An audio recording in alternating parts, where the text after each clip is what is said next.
লাল লাল করে আলু ভাজা হয়ে গেছে। আর এখানে হচ্ছে মশলা কষা। এখানে আমি দিয়েছি গরম মশলা ফোড়নে দিয়েছি, সাহা মরিচ, সাহা জিরে, গোটা গোলমরিচ, লবঙ্গ, এলাচ, দারচিনি ফোড়নে দিয়ে পেঁয়াজ কুচি দিয়েছিলাম।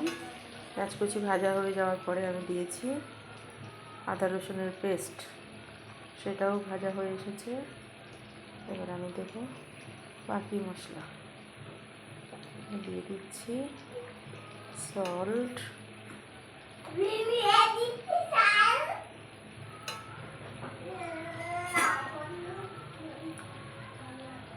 কিছুটা হলুদ,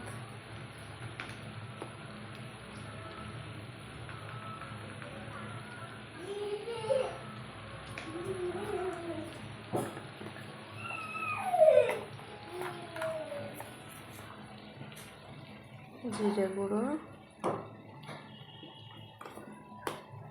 আর ধনিয়া গুঁড়ো, ধনিয়া পাউডার। ব্যাস, এটাকে আমি ভালো করে কষে নেব।